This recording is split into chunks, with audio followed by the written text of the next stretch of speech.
یا صاحب الزمان یا صاحب الزمان۔ اعوذ باللہ من الشیطان الرجیم، بسم اللہ الرحمن الرحیم، الحمد للہ رب العالمین، والصلاة والسلام علی محمد وآلہ طیبین الطاہرین۔ محترم ناظرین گرامی، آج ہماری گفتگو کا موضوع مولا امام زمان علیہ السلام کی حکومت کے ثمرات اور اس کا تیسرا حصہ جو ہے ہم آپ کی خدمت میں بیان کریں گے۔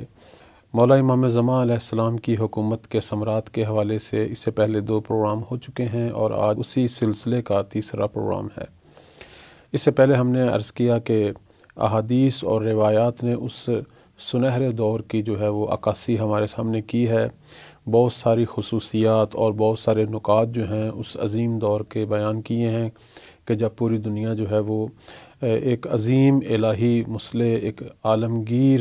شخصیت، وقت کے امام جو ہیں وہ پوری دنیا پر حاکم ہوں گے اور دنیا کے اندر سلامتی اور سعادت کا زمانہ ہوگا۔ اس حوالے سے آج جو چند نکات آپ کی خدمت میں بیان کریں گے، سب سے پہلا جو نکتہ ہے وہ یہ ہے کہ اس دور کے اندر پوری دنیا میں اسلام کی حکومت ہوگی اور کفر جو ہے وہ مکمل طور پر ختم ہو چکا ہوگا۔ احادیث اور روایات نے اس موضوع کو بہت واضح انداز سے بیان کیا ہے، حتیٰ کہ قرآن مجید کی بہت ساری آیات ہیں جو اس موضوع کو بیان کر رہی ہیں کہ بالآخر دنیا میں ایک ایسا زمانہ آنے والا ہے کہ جب اسلام کا تمام ادیان پر غلبہ ہو جائے گا،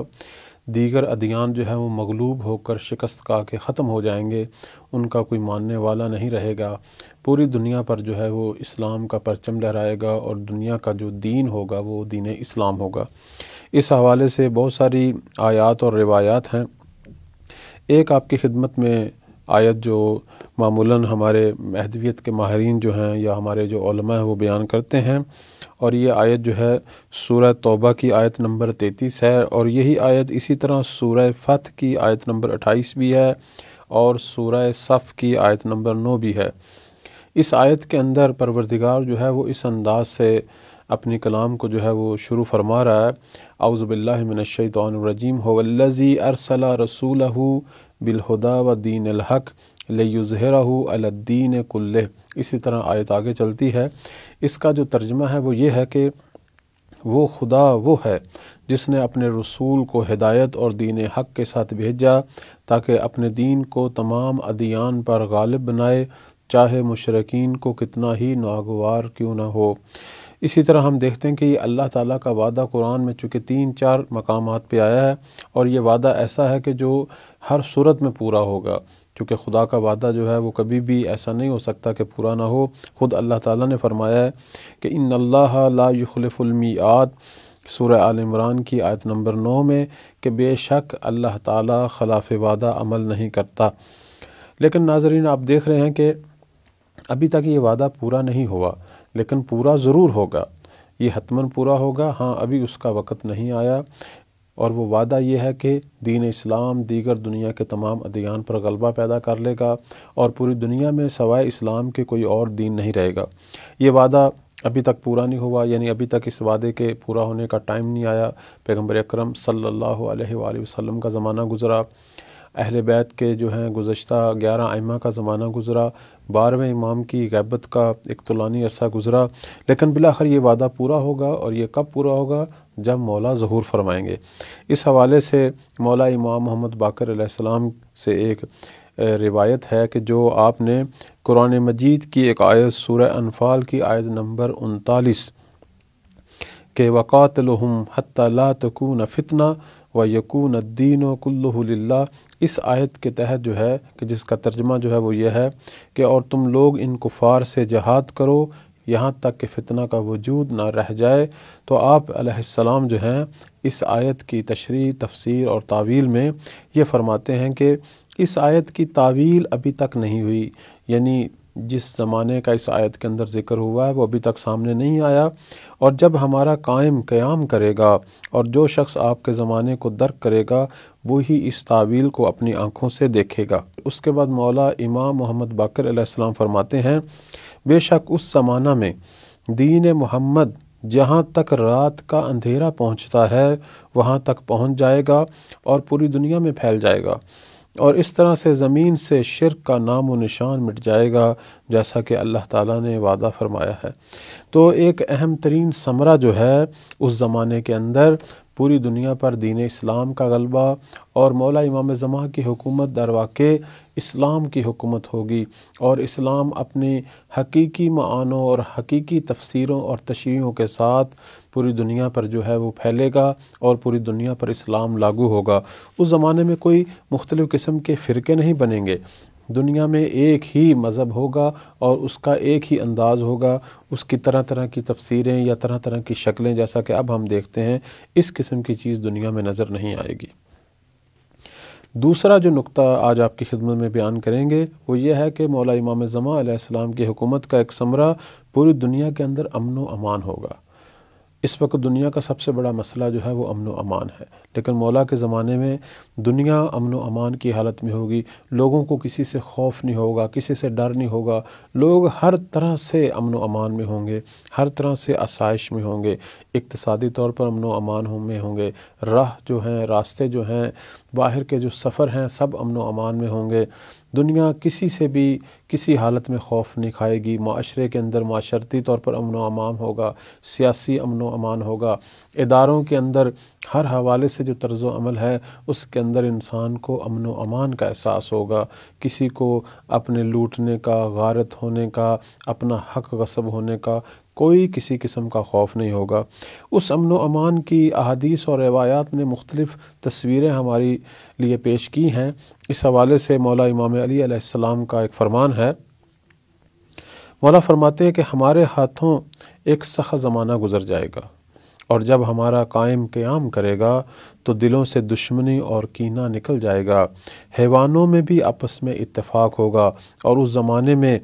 ایسا امن و امان ہوگا کہ عورتیں اپنے زیورات پہن کر عراق سے شام تک کا سفر کریں گی، لیکن ان کے دل میں کسی طرح کا خوف نہیں ہوگا۔ مولا نے جس زمانے میں عراق سے شام کی مثال دی تھی، اس زمانے میں یقیناً یہ خطرناک سفر تھا کہ جس سفر میں مرد جو ہے ان کے لیے بھی یہ سفر خطرناک تھا۔ تو مولا اپنے اصحاب کو، اس زمانے کے لوگوں کو اس طرف اشارہ کر رہے ہیں کہ یہ سفر جو اس وقت اتنا خطرناک ہے کہ مردوں کو بھی امن و امان کا احساس نہیں ہے، ہمارے قائم کے زمانے میں دنیا میں اتنا امن و امان ہوگا کہ یہ سفر جو ہے ایک اکیلی خاتون اپنے تمام زیورات پہن کر نکلے تو اس کے اندر بھی کسی قسم کا خوف نہیں ہوگا، وہ بھی آرام سے اپنا جو ہے وہ سفر کرے گی۔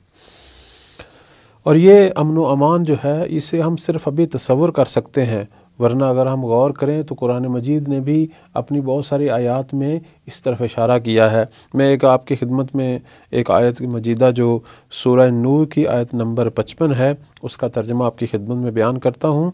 کہ اللہ تعالیٰ نے تم میں سے صاحب ایمان اور عمل صالح انجام دینے والوں سے وعدہ کیا ہے کہ انہیں روئے زمین میں اسی طرح خلیفہ بنائے گا جس طرح پہلے والوں کو بنایا ہے، اور ان کے لیے اس دین کو غالب کرے گا جسے ان کے لیے پسندیدہ قرار دیا ہے، اور ان کے خوف کو امن سے بدل دے گا۔ تو مولا امام صادق علیہ السلام اسی آیت شریفہ کے حوالے سے اس کی تفسیر میں فرماتے ہیں کہ یہ آیت ہمارے امام قائم اور ان کے اصحاب اور ان کے دور کے حوالے سے نازل ہوئی۔ آخری نقطہ جو آپ کی خدمت میں بیان کریں گے کہ اس دور کے اندر علمی وسعت ہوگی، علم بہت پھیلے گا، علم کی بہت ترقی ہوگی، اور یہ کتنی ترقی ہوگی اس کا صرف ہم تصور کر سکتے ہیں۔ میں اس حوالے سے آپ کی خدمت میں ایک روایت بیان کرتا ہوں، اس سے آپ خود متوجہ ہوں کہ علم کتنی ترقی کی منازل طے کرے گا۔ مولا امام صادق علیہ السلام فرماتے ہیں علم و دانش 27 حروف ہیں، اور جو کچھ بھی تمام انبیاء علیہ السلام لے کر آئے ہیں وہ صرف 2 حرف ہیں، جبکہ عوام الناس صرف ان 2 حرفوں کو بھی نہیں جانتے۔ جس وقت ہمارے قائم کا ظہور ہوگا تو ان 25 حروف کے علم کی بھی لوگوں کو تعلیم دیں گے اور ان 2 حرفوں کو بھی ان میں اکٹھا کریں گے، اور اس کے بعد 27 حروف کا علم نشر فرمائیں گے۔ اب دنیا میں جتنی بھی ترقی ہو رہی ہے، ہر روز نئی نئی ایجاد سامنے آ رہی ہے، تو یہ 2 حرفوں کی بدولت ہے۔ تو اگر باقی 25 حروف بھی لوگوں کو ملیں پروردگار کے اس خزانے سے، تو آپ تصور کر سکتے ہیں کہ اس زمانے کے اندر ترقی کی کیا صورتحال ہوگی، دنیا کتنی ترقی کرے گی۔ اس کی کچھ نہ کچھ تصویریں ائمہ نے اپنے اس زمانے کے اندر اپنے اصحاب کے لیے بیان کی تھیں۔ بعنوان مثال مولا امام صادق علیہ السلام فرماتے ہیں کہ قائم آل محمد کی حکومت کے زمانے میں مشرق میں رہنے والا مومن اپنے مغرب میں رہنے والے بھائی کو دیکھتا ہوگا۔ اسی طرح ایک اور جگہ فرماتے ہیں جس وقت ہم اہل بیت علیہم السلام کا قائم ظہور کرے گا تو اللہ تعالی ہمارے شیعوں کی دیکھنے اور سننے کی طاقت میں اضافہ فرمائے گا، اس طرح سے کہ امام مہدی علیہ السلام 4 فرسخ کے فاصلے سے اپنے شیعوں سے گفتگو کریں گے اور وہ آپ کی باتوں کو سنتے ہوں گے، نیز آپ کو دیکھتے ہوں گے حالانکہ اپنے مقام پر کھڑے ہوں گے۔ اور ایک جگہ پر تو یہ بھی فرمایا کہ اگر کوئی شخص اپنے گھر میں گفتگو کرے گا تو اسے اس چیز کا خوف ہوگا کہیں اس کے گھر کی دیواریں اس کی باتوں کو امام تک نہ پہنچا دیں۔ آج کے مواصلاتی نظام اور ترقی کو دیکھتے ہوئے یہ سمجھنا آسان ہے کہ روایت کیا کہہ رہی ہیں، لیکن یہ نقطہ اپنی جگہ پر واضح ہونا چاہیے کہ آیا یہ ترقی کی جو مثالیں ہیں جس طرح آج مختلف وسائل سے ہم کام لے رہے ہیں اس طرح ہوگی، یا اس زمانے میں علمی ترقی اتنی زیادہ ہو جائے گی کہ ہم ان وسائل کے بھی محتاج نہیں رہیں گے اور اپنے علم کی بدولت جو ہے محیر العقول ترقی جو ہے وہ ہمیں میسر ہوگی۔ اللہ تعالی ہم سب کی آنکھوں کو زمانہ ظہور سے منور فرمائے اور ہم سب کو ایسا بنائے کہ ہم مولا کے ظہور کا باعث بنیں۔ والسلام علیکم ورحمۃ اللہ وبرکاتہ۔